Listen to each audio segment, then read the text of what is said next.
La maladie de Lyme se transmet par la piqûre d'une tique porteuse de la bactérie. Le diagnostic est difficile à poser car cette maladie est encore méconnue. José Nadeau, propriétaire de Sous les Oliviers, vient nous raconter son histoire avec beaucoup de transparence. Elle veut renseigner les gens sur cette maladie car elle occasionne beaucoup de douleurs, autant physiques que mentales.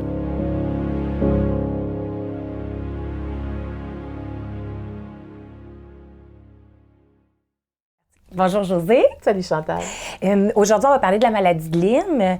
Tu as été piquée en 2016 par une tique. Est-ce que tu pourrais me dire un petit peu, c'est quoi les symptômes que tu as eus? Qu'est-ce qui s'est passé? Pourquoi tu as douté qu'il y avait quelque chose qui n'allait pas? Bien, quand j'ai été piquée, une semaine après, j'ai eu une grosse grippe. Donc, une grosse grippe, on se couche, on se repose, puis ça passe. Mais c'est 6 mois plus tard, vraiment, que les symptômes ont commencé vraiment intenses. Puis, je savais pas vraiment c'était quoi. Les médecins non plus, d'ailleurs. Puis, c'est ma mère, à un moment donné, qui m'a retourné ma photo que j'avais quand j'ai été piquée. Puis, qu'elle me dit, j'ai vu un reportage, puis ça ressemble étrangement à ce que tu as. Alors, c'est ma mère, vraiment, qui m'a ouvert les yeux. Et de là, tout a parti. Tu as dit que tu avais pris une photo. Pourquoi tu as pris une photo? Parce que c'était spécial? C'était pas une piqûre comme les autres? Oui. Puis, je l'avais envoyé à toutes mes amies qui avaient des enfants, parce que les enfants se font tout le temps piquer n'importe comment. Fait que je l'avais envoyé à des amis, puis j'avais dit, est-ce que tu as déjà vu ça? Puis tout le monde m'avait dit non. Fait que c'est pour ça que j'avais pris une photo. Je l'avais été même le montrer à un pharmacien, puis il ne savait pas non plus c'était quoi. Donc, c'est comme ça. C'était vraiment méconnu. Méconnu, exactement. Fait que la grippe a passé, j'ai laissé ça tomber, puis c'est 6 mois plus tard qu'après ça, les gros symptômes ont parti. Puis c'était quoi comme les symptômes? C'était beaucoup de douleurs aux jambes. J'avais de la difficulté à marcher. J'étais confuse. J'avais mal partout. C'était vraiment des douleurs articulaires intenses. OK. Autant au niveau des jambes, les bras. J'avais des spots partout. J'avais des rashes sur la peau qui étaient pas tellement jolies aussi. C'était tous des symptômes de ça. Puis chaque personne réagit différemment. OK. Parce qu'il y a apparemment, dans le monde où, avec la maladie de Lyme, 300 co-infections qui s'y rattachent. Oh. Alors, c'est très, très dur de cibler la bonne chose qu'on a eue. Puis, est-ce que ta piqûre, tu as eu des symptômes qui ont commencé plus près de ta piqûre ou ça n'a vraiment pas été relié à ça? Oui, c'était vraiment la piqûre. J'avais une espèce de cible. Donc, il y avait la piqûre qui était faite en forme de volcan, que j'appelle, puis il y avait toute la cible en entour de ça. Donc, maintenant, on le sait de plus en plus, aussitôt qu'on a une cible comme ça, c'est relié avec la maladie de Lyme. Puis après ça, faut réagir tout de suite. On ne peut pas attendre parce que plus on attend... Il y en a qui ne réagissent pas, que le système immunitaire est super fort. Donc, moi, mon système immunitaire était probablement plus faible. Et puis, c'est là que ça l'a déboulé. Oui. Puis, il y en a qui s'en sortent sans aucun symptôme. Tu es propriétaire de Sous les Oliviers à Vaudreuil. C'est sûr qu'être entrepreneur, être malade... c'est, selon moi, il y a beaucoup plus de défis. Parce qu'on ne peut pas juste dire, OK, on va arrêter de travailler, on va prendre des semaines de vacances, on va... Quand tu as eu tes symptômes d'avoir de la difficulté à marcher, tout ça, est-ce que tu es encore rentrée dans ton entreprise? Comment tu as vécu ça? Je suis une personne hyper chanceuse dans la vie. Je suis super bien entourée. Mes parents, mon conjoint, mes amis, mes employés que j'avais, puis même que je déménageais en même temps. J'ai déménagé ça. Et j'ai même eu un doute à un moment donné de fermer l'entreprise parce que je ne voyais pas comment j'allais y arriver. Et puis, c'est mes employés qui m'ont dit « non. On va t'aider. On va t'aider, tu ne verras rien passer. » Mon conjoint, il a fait comme... Tu vas te réveiller, puis ça va être déménagé. Puis effectivement, c'est exactement ça qui s'est passé. Je me suis réveillée un matin, puis Sous les Oliviers était déménagé. Fait que j'aurais pas réussi tout seul, ça c'est sûr. Non. Parce que à force d'avoir de la douleur, puis en plus, c'était un peu méconnu. C'était méconnu, donc les gens, t'es allé voir le médecin. Qu'est-ce que tu as fait quand tu as su là, que là, tu as de la misère à marcher? Puis veux pas, à un moment donné, à force d'avoir de la douleur, ça doit être aussi difficile sur le plan psychologique. Oui, parce que la douleur, ça nous affecte effectivement. On ne sait pas vraiment vers quoi on s'en va, on ne sait pas qu'est-ce qu'on a. Donc, c'est sûr que la douleur baisse. Il y a une baisse d'énergie, il y a une baisse aussi de vouloir continuer tout ça. Fait que, mais quand je suis allée voir encore une fois, tu sais, mon médecin de famille, au début, il me regardait bizarrement, puis il suspectait peut-être une dépression ou des choses comme ça. Okay. Puis je lui disais, non, je suis pas en dépression. Je sais, je connais mon corps. Je sais qu'il y a de quoi qui fonctionne pas. Puis il m'a jamais laissé tomber. Il m'a toujours, tu sais, supporté. Ah, ça, c'est bien. Oui, il m'a toujours supporté. Ma vue avait baissé drastiquement. Donc, j'avais été voir un optométriste qui connaissait la maladie de Lyme, qui, elle, m'a référé à un ophtalmologiste pour aller voir si la bactérie était probablement logée dans mes yeux ou n'importe.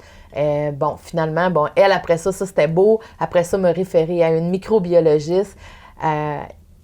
Là, c'est là que ça l'a parti. J'ai été vraiment suivie de A à Z. Fait que maintenant, j'ai une microbiologiste, j'ai une neurologue, j'ai mon médecin de famille. Mais c'est vraiment un travail d'équipe. C'est pas un seul médecin qui peut tout traiter en partant du départ. Puis tu dirais, dans le fond, tu as été piquée en 2016. Oui. 6 mois plus tard, là, si on fait comme la chronologie, Oui. 6 mois plus tard, on commence les symptômes, maladie, va voir le médecin. Puis ton diagnostic est venu tout de suite après? Oui, c'est quoi? à peu près en janvier 2017. Là, j'étais vraiment dans mon pire. Là, c'est vraiment là qu'il a fallu que je prenne les grands moyens. Donc, je suis allée aux États-Unis rencontrer une spécialiste. Puis, elle, après ça, m'a aidée. J'ai fait un premier traitement d'antibiotiques qui ne s'est pas avéré positif pour moi. J'ai eu des réactions aux antibiotiques. Mes reins ont comme arrêté de fonctionner correctement. Donc, j'ai dû arrêter. Là, après ça, on a reparti un deuxième traitement. Il a fallu que j'arrête un peu. On a reparti un deuxième traitement qui s'est avéré beaucoup plus positif. Là, je perds le fil. Mais dans le fond, on a dit que tu es allée aux États-Unis faire ton diagnostic. Oui. Pourquoi? Parce qu'ici, ça se fait pas? Oui. Ici, ils font des tests, justement. Mais plus souvent qu'autrement, si c'est... Quand tu viens juste de te faire piquer, puis que ton corps commence à produire des anticorps pour combattre, là, ça peut sortir positif. Okay. Si jamais ça fait trop longtemps, ça se loge plus dans le sang, c'est rendu dans les tissus, ça va vraiment se loger. C'est une espèce de spirotex, c'est comme une espèce de petit spring qui visse dans les tissus, donc va se loger toujours où c'est plus facile pour elle de se développer. Donc, fait que dans le fond, si on a comme toi, ça a été pris 6 mois avant que tu aies vraiment les gros diagnostics. Fait qu'il était trop tard, mettons, pour les tests possibles ici, d'avoir le diagnostic. Donc, j'ai fait mes tests aux États-Unis. Finalement, j'ai fait 8 mois d'antibiotiques. Fait que c'est pour ça qu'il a fallu que je fasse des départ, arrêt pour recommencer. Parce que moi, j'ai dit non, moi, je vais m'en sauver. Moi, moi, c'est sûr et certain que j'allais m'en sortir. C'était non négociable. Fait qu'il fallait que j'étais prête à n'importe quoi. Puis pour aller aux États-Unis, ça m'a coûté des sous. J'ai sorti mes rires. J'ai vraiment pris les grands moyens. Mais encore une fois, tu sais, je suis une personne chanceuse. J'avais les moyens de le faire. J'avais des rires, mais c'est pas tout le monde qui a la capacité physique, émotionnelle de se battre comme ça. Puis c'est pas tout le monde qui est capable de le faire. Moi, je serais plus optimiste. Oui. Ben, moi, je suis une éternelle. Oui, t'es une optimiste, puis t'es une persévérante, parce que c'est pas de la non, c'est pas de la chance. J'ai travaillé pour, puis je me disais que ça allait servir sûrement à aider d'autres personnes. Et effectivement, tout l'été, je pense que j'ai pas eu un téléphone par semaine de gens qui me posaient des questions, qui m'envoyaient leurs photos, tout ça, parce que j'ai décidé une journée que j'en parlais, puis que ça allait probablement servir à d'autres. Parce que ça, c'est un sujet que tu n'aimes pas nécessairement parler. Tu sais, on les a pas vus sur les... Même si tu es une personne qu'on reconnaît avec ton entreprise prospère, tout ça, c'est quelque chose que tu n'aimais pas parler. Pourquoi? Ben parce que j'avais un peu honte de m'être fait coller au tapis par une bébé. C'était un peu comme ça. Puis en même temps, écoute, personne n'est à l'abri de ça. Oui. Ça m'est arrivé à moi, mais ça peut arriver à tout le monde. Tout le monde. Puis comme tu n'es pas habitué de dire, tu sais, tu es une persévérante, puis tu es quelqu'un qui essaye de toujours montrer le positif de tout. Ça, pour toi, c'était comme, t'aimais mieux pas en parler parce que, même moi, ça me surpris quand je l'avais appris parce que j'aurais jamais su que tu souffrais. Non. Quand on te voyait, tu avais encore ton beau sourire, positive.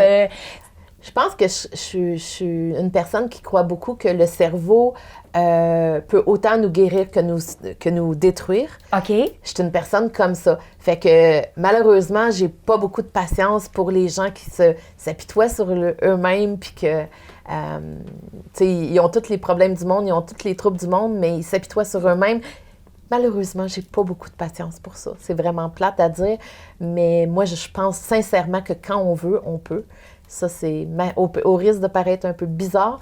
Moi, c'est ma philosophie à moi. Quand tu veux, tu peux.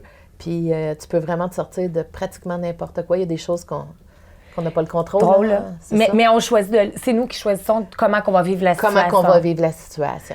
Puis, est-ce qu'il y a des moments donnés où est-ce que tu pensais abandonner? Oui. Au début, je te dirais, là, en 2017, à partir de janvier, quand je voyais là, que ça avançait pas puis que j'empirais, puis j'avais vraiment l'impression que je mourais. Là. J'avais vraiment l'impression que j'étais en train de mourir. Parce tranquillement. Que ça empirait. Oui, tranquillement, pas vite, j'étais en train de mourir. Et puis là, j'ai dit, bon, OK, vraiment, c'est soit que tu lâches tout ou c'est soit que tu avances. Puis j'ai failli dire, OK, je lâche tout. C'est ça, la boutique, je lâche tout. Puis finalement, à un moment donné, j'ai fait non. J'ai parlé à mon conjoint, j'ai dit, je veux aller faire mon cours de sommelier d'huile d'olive.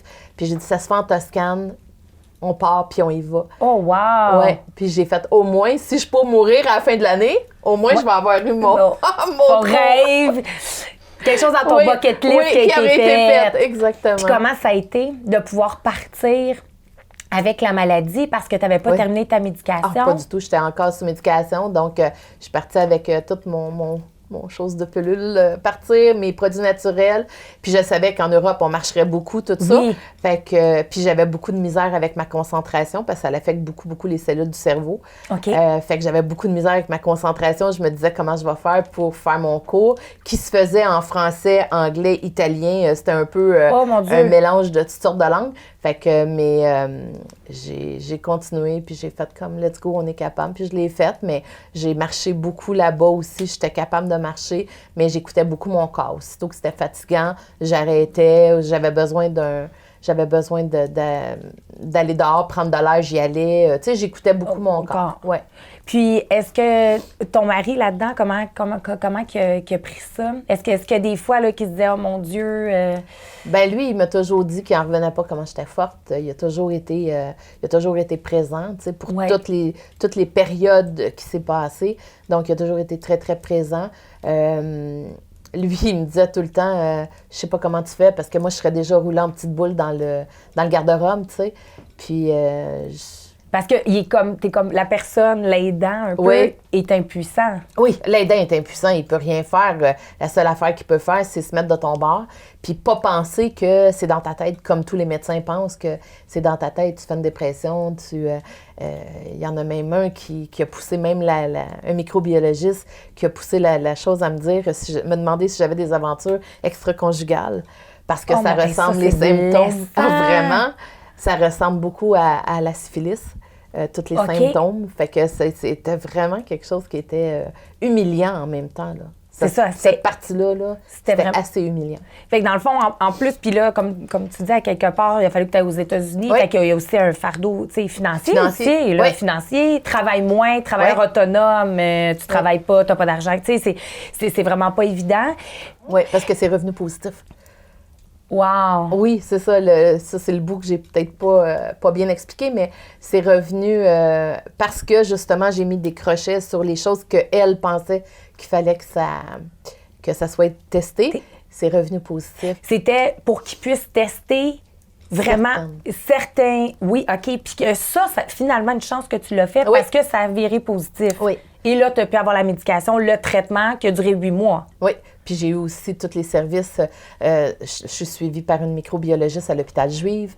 J'ai aussi une neurologue à St. Mary's Hospital à Montréal. Donc, on est vraiment dans... Tu sais, si j'avais pas eu ça, je serais pas où je suis rendue aujourd'hui. Là. Fait que dans le fond, depuis 2017, on dirait, depuis 2017, Oui. les traitements, les rendez-vous. Oui, Ça, ça se fait à Montréal maintenant. OK. Mais c'est sans cesse. Sans cesse, je suis encore comme ça. Je me fais faire des prises de sang tous les 6 mois pour une bactérie en particulier, une infection particulière. Et puis là, présentement, l'infection est stable. Elle n'augmente pas, elle ne diminue pas, elle est très stable. J'ai aussi une chambre hyperbare à la maison. Je fais des traitements d'oxygène à la maison. J'ai vraiment... c'est sûr que là, j'ai plus d'antibiotiques. Je suis complètement antibiotiques. J'en ai plus du tout. Okay. Là, c'est vraiment produit naturel. Je vais vraiment avec le détox, vraiment pour augmenter mes petits soldats aussi, pour mon système immunitaire. J'ai besoin de dormir, je dors. Je suis vraiment mon corps comme il fonctionne. Dans le temps des fêtes, j'ai vraiment choisi où j'allais. Quand j'avais de l'énergie, j'y allais. Quand j'avais plus d'énergie, j'y allais pas. Tu sais, fait que j'ai vraiment écouté. Puis c'est comme ça que ça permet que je me lève à tous les matins. Puis est-ce que tu dirais qu'il a fallu que tu réapprennes à connaître Josée? Oui, peut-être. D'une certaine façon, c'est de pas... d'arrêter de ne pas écouter mes symptômes, de ne pas écouter parce que ça m'a vraiment servi cette fois-ci. Fait que de continuer à avoir vraiment le côté survivor que j'étais, ça, c'est quelque chose qu'il faut que je continue à avoir. Puis comme je disais, il va toujours avoir des séquelles, je vais toujours être fragile. OK. Je vais toujours avoir... mes petits soldats vont être faciles à brûler mon système immunitaire. Mais d'un autre côté... T'as grandi. J'ai grandi dans tout ça, puis je me dis que je vais pouvoir aider peut-être d'autres personnes avec ça.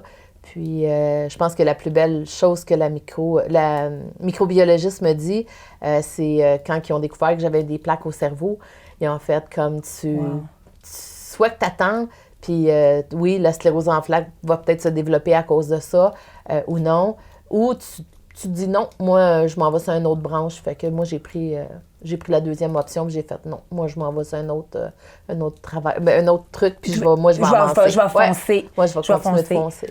Puis, ça serait quoi les séquelles, tu dirais, que tu as eues? Qu'est-ce que ta vie a là? Tu sais, parce que t'es une fille dynamique, t'es une fille de projet. Oui. Je pense qu'avant la maladie aussi, peut-être orgueilleuse dans le sens qui se coûtait peut-être pas autant par la fatigue. Ah non, pas en tout, non. Moi, ça, c'est des choses qu'il faut apprendre à... Ah oui, il faut s'écouter, définitivement. Il faut apprendre, parce que dans le fond, des fois, notre orgueil fait en sorte qu'on a mal, mais on se dit on va continuer, mais ça, dans le cas de la maladie, on peut pas. Non. Ça serait quoi tes séquelles, là, dans le fond, que tu trouves, tu sais, comme là, tu dis que tu as des plaques au cerveau, tout ça. Est-ce que tu as d'autres séquelles? Fatigue chronique? Oui, fatigue chronique, ça, c'est sûr que ça continue. J'ai des...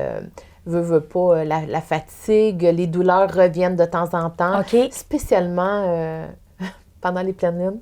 OK. C'est vraiment bizarre, mais on réagit beaucoup, beaucoup dans le temps des pleines lunes.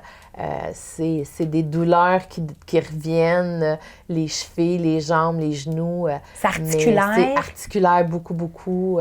Fait que, mais après ça, Après ça, ça passe. Après ça, ça repasse. Puis, est-ce que tu as des traitements? Maintenant, est-ce que ça va être... Est-ce que tu as encore des traitements? J'ai plus de traitement d'antibiotiques, mais par contre, j'ai tout mon protocole de produits naturels que je continue tout le temps. La chambre hyperbare, comme je disais, ça, je continue ça tout le temps aussi, parce que ça, c'est une réoxygénation de mes cellules.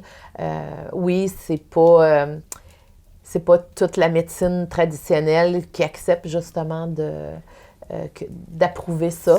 Mais moi, j'avais rien à perdre. J'avais tout à gagner. Oui. Puis dans mon cas, j'ai tout gagné. Puis il y a beaucoup d'enfants avec des maladies orphelines. Oui. Mais la chambre hyperbare, pour ceux qui ne connaissent pas, est-ce que tu pourrais expliquer un peu c'est quoi? C'est comme une espèce de gros sous-marin, si je peux dire, qui est tout mou. Mais quand on ferme la fermeture, ça devient vraiment un cylindre, si on veut. Puis c'est comme un peu une chambre d'oxygène pur, un peu comme si je faisais de la plongée sous-marine.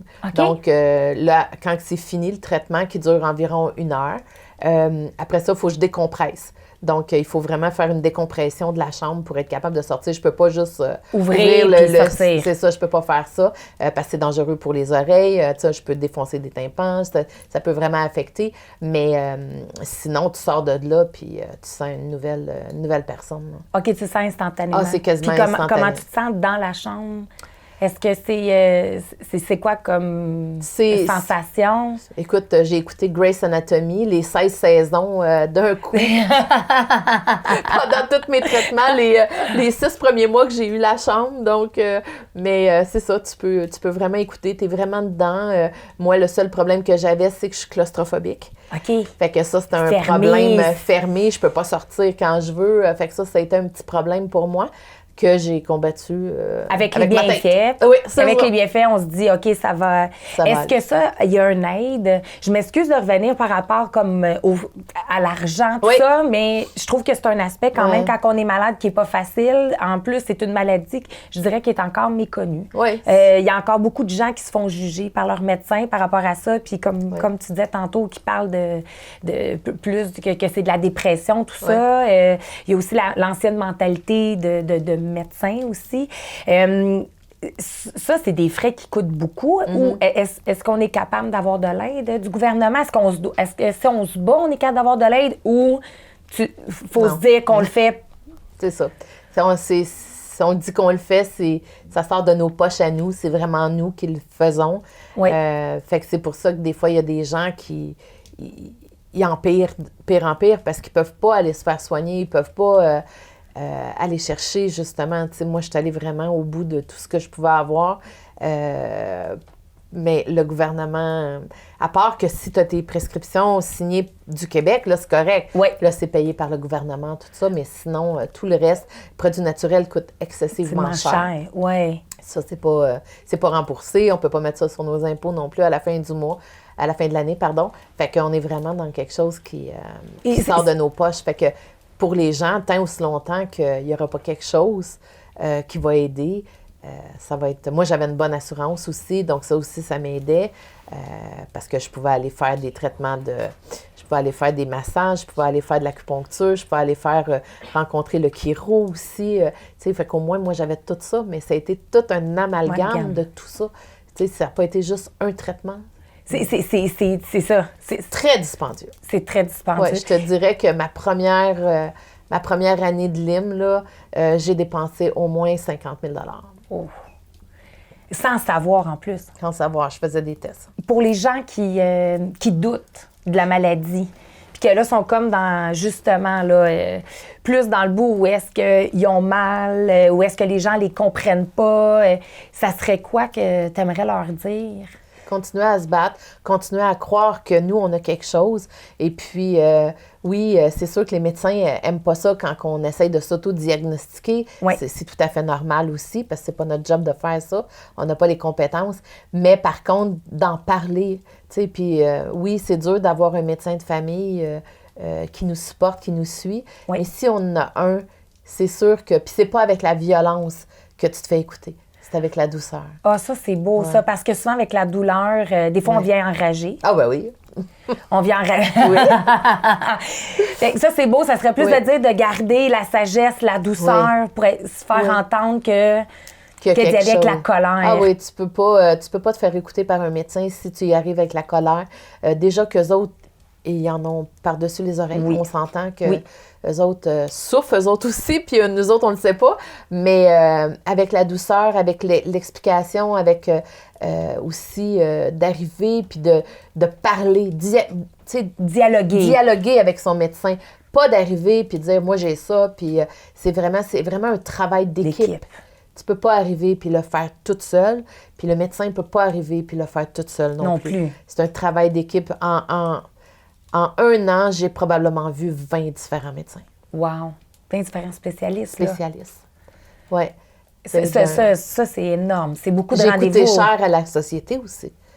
Oui, mais... Oui, mais c'est ça pareil. J'ai coûté très, très cher. Mais est-ce que tu crois que tu as coûté cher à la société parce que la société ne voulait pas t'entendre, justement? Parce qu'ils sont pas rendus, là. C'est pas... Tu sais, mon médecin, quand mon test est revenu positif, puis que mon médecin de famille me dit... Oh my God, tu es en train de faire mon éducation médicale. J'ai fait comme, OK. Wow. C'était positif, là, ce qu'il venait de dire. Parce que lui, il venait de s'ouvrir à quelque chose de... Puis il venait en plus de... Je trouve que c'était beau aussi de parler de sa vulnérabilité, là. Oui. De dire, OK, j'embarque dans quelque chose que je n'étais totalement pas au courant, puis t'es comme mon cobaye, finalement, là. Ah oui, j'ai été cobaye dans plusieurs fois dans mes tests, dans mes rencontres avec des médecins. Mais c'est comme ça qu'on avance. Il n'y avait pas de conséquences nécessairement à ma vie, tu sais, fait que c'est pas grave, là, tu sais, mais c'était vraiment le but de continuer puis de le faire avancer, fait que oui, c'est... Puis as-tu une phase vraiment plus colérique qu'il a fallu que... T'as-tu une phase enragée ou ça, t'as été capable de garder la douceur? Tu disais que ça, c'était la clé. Peut-être mon chum pourrait te le dire, mais c'est lui qui mangeait toujours le côté moche, c'est lui qui l'a eu tout le temps. Mais oui, c'est sûr qu'il y a des journées où j'étais en colère, spécialement une fois quand j'ai sorti d'un microbiologiste qui m'a pas compris. J'étais avec ma mère m'a entendu de l'autre côté. Je pense que cette fois-là, c'est la seule fois que j'ai perdu les pédales. OK. Que j'ai vraiment... C'est de la manière qu'il devait te traiter aussi. Il devait te regarder comme quelqu'un Non, il me regardait vraiment comme quelqu'un qui avait un problème mental. Ah, ça fait mal. Ouais. Il ne te traitait pas comme une personne. Tu sais, même avec un trouble mental, tu n'as pas le droit de traiter les gens comme ça. C'est un manque éthique. Là. C'est un manque éthique, mais c'est parce que lui, probablement, connaissait pas ça, puis il voulait juste pas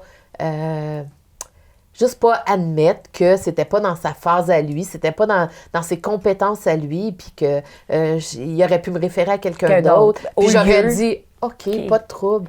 Mais cette fois-là, j'ai vraiment perdu des pieds. C'est la seule fois, d'ailleurs. Puis là, tu as eu une réussite. Oui.